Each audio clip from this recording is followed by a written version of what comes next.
The One Football app brings you breaking news stories and live scores from the Premier League and hundreds of other leagues around the world. Get customized push notifications to receive team news, goal alerts and more. Download it for free via the link in the description box below.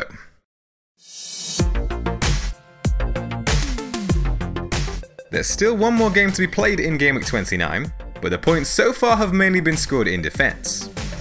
McCarthy denied Matt Ritchie from the penalty spot, while Alexander-Arnold was the only defender who failed to keep a clean sheet. Mo Salah has the only return across the midfield as it stands, though De Bruyne has been pictured in training ahead of Man City vs Arsenal, and could return to the squad. It was just a cameo for Adama Traore, his third in the last 4 game weeks, while Grealish failed to create a single chance against Leicester. Calvert-Lewin and Jiménez each missed a big chance, so it's over to captain Aubameyang to earn some points for the forwards on Wednesday night. A score of 46 points so far is around the overall average and has seen a drop in rank from 140k to 160k. With Blank Gameweek 31 soon approaching, any transfer plans before then will involve bringing in players who have a fixture that weekend, in the hope of saving the free hit chip for a future double game week. Jack Grealish was far from his usual self against Leicester, and has looked like he may be carrying a bit of a knock of late. He had just 1 touch in the opposition's box in Game Week 29, much lower than his 4.6 per game average. Ismaila Sarr is the man likely to replace him, although Leicester's recent defensive form is a concern. But the 22-year-old has averaged 7.9 points per 90 minutes during home matches this season, and Watford also welcomed Southampton, Norwich and Newcastle to Vicarage Road before Game Week 36. Here's how the team is likely to line up for Game Week 30.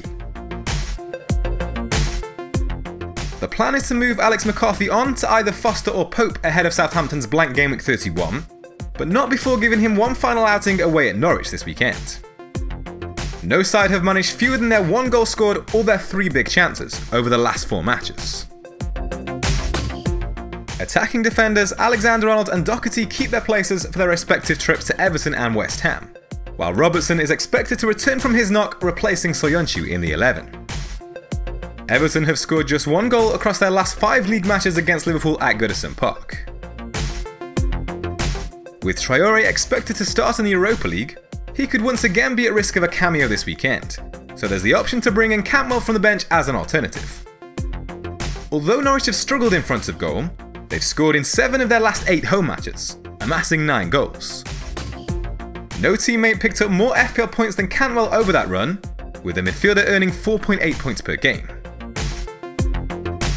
There'll be concerns over Kevin De Bruyne's availability to face Burnley even if he features against Arsenal, given that all-important Champions League second leg against Real Madrid to come.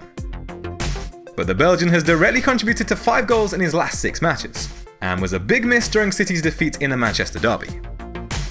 Burnley have conceded 10 goals in their last 4 away matches against the Big Six this season, an average of 2.5 per game. Mo Salah has 2 goals in the last 4 game weeks, but rather worryingly hasn't been afforded a single big chance during that period. He's picked up just 5.2 points per game on the road this season, compared to 8.9 at Anfield. Following the 4-0 defeat to Chelsea in Game Week 29, Everton have shipped 9 goals in the last 4 matches, with only Aston Villa faring worse. This week's transfer target Ismaila Sarr has 4 goals and 3 assists from 10 appearances at home. He's been afforded 1.02 big chances and has created 0.73 big chances per 90 minutes over those matches, leading the way amongst Watford teammates on each account. The Hornets have scored 7 goals in their last 4 home matches, and only Liverpool, Everton and Burnley were afforded more than their 13 big chances.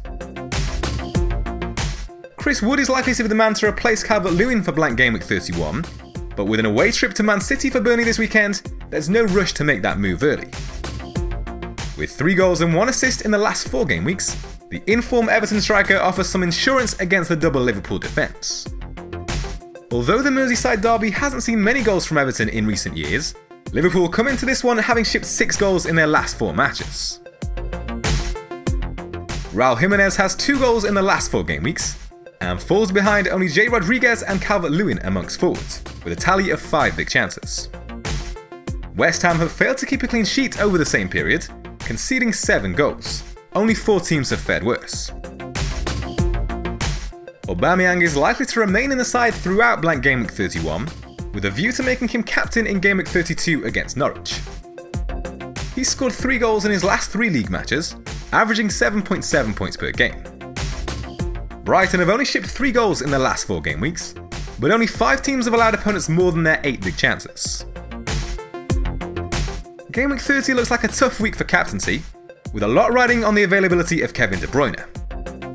If the Man City playmaker is available, he has arguably the best fixture amongst the premium assets, given the home advantage.